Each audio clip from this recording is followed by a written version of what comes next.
இது மகிமை நேரம். கிறிஸ்துவுக்குள் மிகவும் பிரியமான மகிமை தொலைக்காட்சி நேயர்களை இந்த மகிமை நேர நிகழ்ச்சியில சந்திப்பதில் மிக்க மகிழ்ச்சி அடைகிறேன்.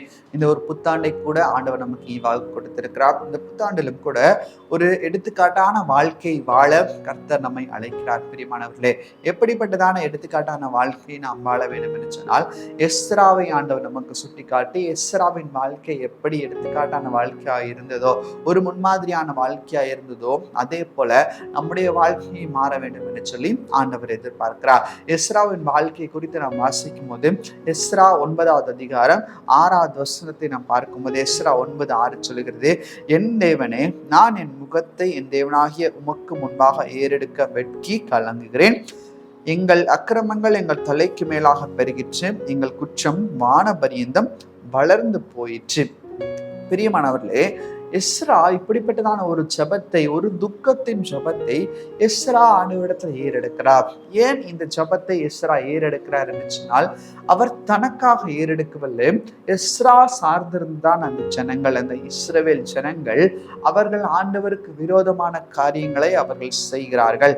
1வது வசனத்தை நாம் வாசிக்கும் போது, இஸ்ரவேல் ஜனங்களும் ஆசாரியரும் லேவியரும் ஆகிய இவர்கள் கானானியர், ஏத்தியர், பெரிசியர், எபூசியர், அம்மோனியர், மோவாபியர், எகிப்தியர், அமோரியர் என்னும் இந்த தேசங்களின் ஜனங்களுக்கும் அவருடைய அருவர்களுக்கும் விலகி இருக்கவில்லை. எப்படி என்றால், அவருடைய குமாரத்திகளில் தங்களுக்கும் தங்கள் குமாரருக்கும் பெண்களை கொண்டார்கள் என்று சொல்லி வேதத்துல நாம் வாசிக்கிறோம். பிரியமானவர்களே, இவர்களுடைய வாழ்க்கை கர்த்தருக்கு பிரியமான ஒரு வாழ்க்கையா இருக்கவில்லை. அப்போ எஸ்ரா இந்த ஜனங்களுடைய வாழ்க்கையை பார்க்கிறார். ஜனங்களின் வாழ்க்கை ஆண்டவருக்கு தூரமா இருக்கிறதே, ஆண்டவரை விட்டு பிரியமில்லாத ஒரு வாழ்க்கையை இந்த ஜனங்கள் வாழ்ந்து கொண்டிருக்கிறார்களே, ஏன் இப்படிப்பட்டதான வாழ்க்கை வாழுகிறார்கள்? என்னுடைய ஜனங்கள் ஆண்டவரை மகிமைப்படுத்தவில்லை, என்னுடைய ஜனங்கள் ஆண்டவருக்கு பிரியமான ஒரு வாழ்க்கையை வாழவில்லை என்று சொல்லி எஸ்ரா ஒரு துக்கத்தில் நிறைந்திருந்ததை நாம் பார்க்கிறோம். ஒரு துக்கம் எஸ்ராவை ஆட்கொண்டிருந்தது, ஒரு துக்கம் எஸ்ராவை அடைத்திருந்ததை நாம் பார்க்கிறோம். இதனால் எஸ்ரா என்ன செய்கிறார்? முதலாவது ஆண்டவருடைய சமூகத்துல போய் துக்கப்பட்டு கூட திறப்பில நிற்கிறார். எஸ்ரானுடைய சமூகத்துல போய் துக்கப்பட்டு திறப்பில நிற்கிறார். திறப்பில நின்று ஜபிக்கிறார். அந்த ஜபம் தான் நாம் கேட்டதான இந்த ஜபம். 6வது அதிகாரத்திலிருந்து அவர் ஜபிக்க ஆரம்பிக்கிறார். அவர் தன்னைத்தானே அவர் தாழ்த்தி தானே அப்படிப்பட்டதான ஒரு காரியத்தை செய்தது போல, ஜனங்கள் செய்த காரியம் அல்ல, தானே அப்படிப்பட்டதான ஒரு காரியத்தை செய்தது போல, தனக்கே அப்படிப்பட்டதான ஒரு துன்பம் வந்தது போல, தானே பாவத்தை செய்தது போல எஸ்ரா திறப்பில் நின்று ஜனங்களுக்காக மன்றாடுகிறவராய் கூட காணப்படுகிறார். பிரியமானவர்களே, இன்னும் வாசிப்போமானால் 15வது வசனம் இப்படியாக வாசிக்கிறவர் எப்படிப்பட்டதான வார்த்தை சொல்லுகிறார் பாருங்கள்.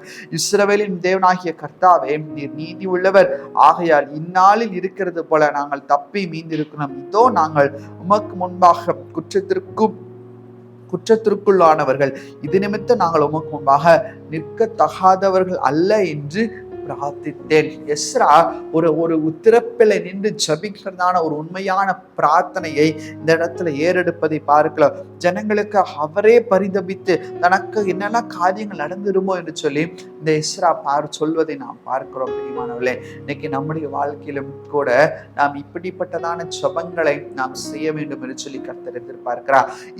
இதே சம்பவம், இதே பாவம் நெகேமியாவின் நாட்களில் நடக்கிறது. ஆனா நெகேமியா என்ன செய்தாரா பாருங்கள்.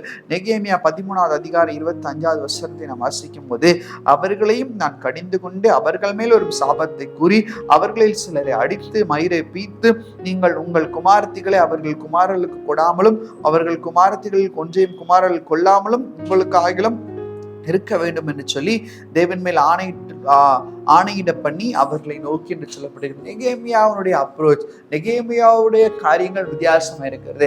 நெகேமியா ஜனங்களை பார்த்து சொல்லுகிறார், ஜனங்களுடைய தவறை பார்த்து அவர் சுட்டி காட்டுகிறார். ஆனால் எஸ்ராவோ ஜனங்களுடைய தவறை பார்த்து வியாகுலப்படுகிறார். எஸ்ராவின் இருதயம் நொறுங்குகிறது.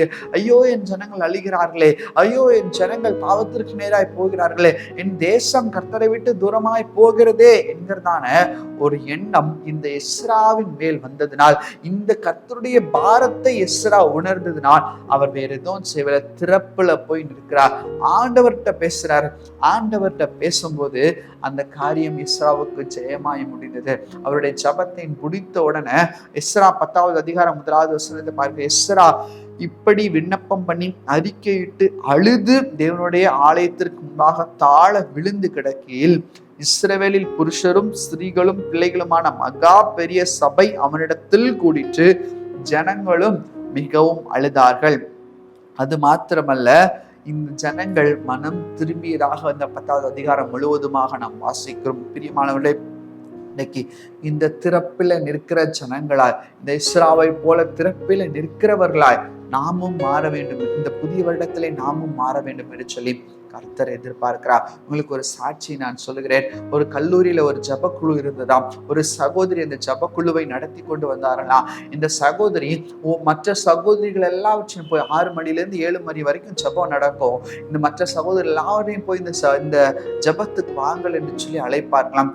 ஒரு சில நாள் வருவார்களாம், ஒரு சில நாள் ஒரு சில பேர் வர மாட்டாராம். இன்னைக்கு வர முடியாது, இன்னைக்கு எனக்கு அந்த வேலை இருக்கிறது, இந்த வேலை இருக்கிறது, வர முடியாதுன்னு சொல்லி அவர்கள் சொல்லிவிடுவார்களாம். இந்த சகோதரியும் துக்கத்தோடு கூட வேற எதுவுமே சொல்ல மாட்டார்களா. சரி, ஓகே, பரவாயில்லன்னு சொல்லி நேரா அந்த கல்லூரியின் அந்த விடுதியின் மொட்டை மாடியில போய் நின்றுட்டு ஆண்டவர் நோக்கி பார்த்து ஜெபிப்பார்களாம். ஆண்டவர் நோக்கி பார்த்து அழுது அழுது ஜெபிப்பாங்களாம். அந்த ஆத்துமாக்காக மிக வியாகுலப்பட்டு துக்கப்பட்டு அழுவாங்க. ஆண்டவரே, இன்னைக்கு அந்த ஆத்துமா பிரேயருக்கு வரல, நாளைக்கு எப்படியாவது வந்துடணும், இன்னைக்கு அந்த ஆத்துமா ஏன் வரலன்னு தெரியல, அவனுக்கு விரோதமா இருக்கிறதா எல்லா காரியங்களையும் நான் முக்குள்ளாக கொண்டு வருகிறேன், நாளைக்கு அந்த ஆத்துமா ஜபத்துக்கு வரணும் என்று சொல்லி இந்த சகோதரி மற்றவர்களுக்காக ஜெபிப்பார்களாம். அவர்களிடத்துல எதுவும் பேச மாட்டார்கள், மற்றவர்களிடத்துல ஜெபிப்பார்களாம். மறுநாள் இவர்கள் கூப்பிடாமலே யார் வரலன்னு சொன்னாங்களோ அவங்க முதல் ஆளா போய் ஜபத்துல வந்து உட்கார்ந்துருப்பாங்களாம். பிரியமானவர்களே, இதெல்லாம் வேற எங்கேயும் நடக்கல, நம்முடைய தமிழ்நாட்டுல நம்முடைய கிராமங்கள்ல நடக்கிறதான செய்திகள். பிரியமான, இன்னைக்கு இப்படிப்பட்டதான திறப்பில் நின்று மன்றாடுகிறதான ஒரு ஜனங்களாய் ஆண்டவர் நம்மை மாற்ற அவர் சித்தமுள்ளவராய் கூட காணப்படுகிறார். பிரியமானவர், நம்முடைய வாழ்க்கையை யோசித்து பார்ப்போம். இதுவரைக்கும் நமக்காக நாம் ஜெபித்திருப்போம், இதுவரைக்கும் நம்முடைய குடும்பத்திற்காக நாம் ஜெபித்திருப்போம், நம்முடைய ஆசீர்வாதம், நம்முடைய தேவை, நம்முடைய விண்ணப்பங்களுக்காக நாம் ஜெபித்திருப்போம். திறப்பில நின்று நாம் ஜெபிக்கிறவர்களாய் நம்மை மாற்ற வேண்டும் என்று சொல்லி கர்த்தர் எதிர்பார்க்கிறார்.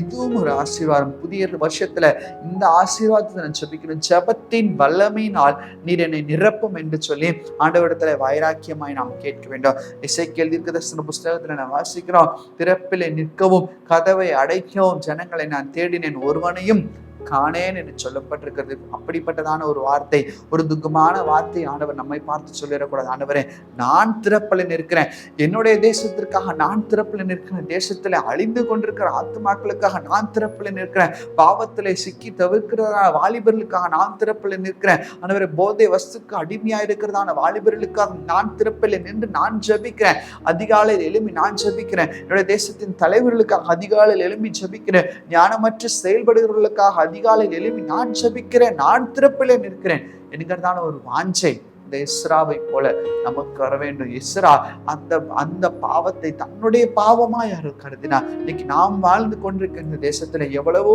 பாவங்கள் இருக்கிறது. இதற்கெல்லாம் யார் ஜெபிப்பது? இதற்கெல்லாம் யார் ஆண்டவருக்கு நேராக போவது? பிரியமானவர்களே, இன்னைக்கு அப்படிப்பட்டதான ஒரு வாழ்க்கையை நாம் வாழ கர்த்தர் எதிர்பார்க்கிறார். திறப்பில நின்று ஜெபிக்கணும். இந்த புதிய வருடத்துல ஒருவேளை இதுவரைக்கும் நீங்க ஜெபித்து கொண்டிருக்கலாம், இன்னும் ஜெபத்தை அதிகப்படுத்தும்படியாக கர்த்தர் பேசுகிறார். எனவேதான் இந்த எஸ்ராவினுடைய வாழ்க்கையை கர்த்தர் நமக்கு எடுத்துக்காட்டாய் கொடுப்பதை நாம் பார்க்கிறோம். பிரியமானவர்களே, நம்முடைய வாழ்க்கை ஆண்டவருக்கு நேரம் ஒப்பு கொடுப்போம். எஸ்ரா எப்படி திறப்பில் நின்று ஜெபித்தாரோ அதே போல நாமும் திறப்பில் நிற்கிறவர்களாகவும் கதவை அடைக்கிறவர்களாகவும் ஆண்டவருக்குள்ளாக ஜனங்களை நடத்துவர்களாக இருக்கும்படியாய் ஆண்டவர் நமக்கு கிருபை பாராட்டுவாராக. கண்களை மூடி நாம் ஜெபிப்போம். எங்களை நேசிக்கதான நல்ல பிதாவை உண்மை நோக்கி நாங்கள் பார்க்கிறோம். கர்த்தாவே, நீர் எங்களோடு பேசின இந்த வார்த்தைகளுக்காக நன்றி அப்பா. எஸ்ராவை போல நாங்களும் திறப்பில் நிற்கவும் அப்பா, கதவை அடைக்கவும் கர்த்தாவே சபா இஸ்ராவை போல அழுது புலமும் ஜனங்களின் பாவங்களுக்காக தேசத்தின் ரட்சிப்புக்காக திறப்பில் நின்று ஜெபிக்கிறவர்களா எங்களையும் நீர் மாற்றும்படியாய் ஜெபிக்கணும் சுவாமி. ஒரு விசை நீர் எங்களை மாற்றுங்க ஆண்டவரே. இதுவரைக்கும் இருதயத்தின் பாரம் இல்லாமல் இருப்போமானா உம்முடைய இருதயத்தின் பாரத்தை எங்கள் இருதயத்திற்குள்ளாக நீர் போடும்படியா நாங்கள் ஜெபிக்கிறோம் ஆண்டவரே. இந்த வருடத்திலிருந்து உமக்கு என்று சொல்லி அதிகமான நேரத்தை செலவு செய்கிறவர்களாய் நீர் எங்களை மாற்றும்படியாய் ஜெபிக்கிறோம். உம்முடைய கரம் எங்களோடு கூட தங்கி இருக்கட்டும். மீட்பராம் இயேசுவின் மூலம் ஜெபிக்கிறோம் எங்கள் ஜெபங்கள் நல்ல பிதாவே. ஆமென், ஆமென்.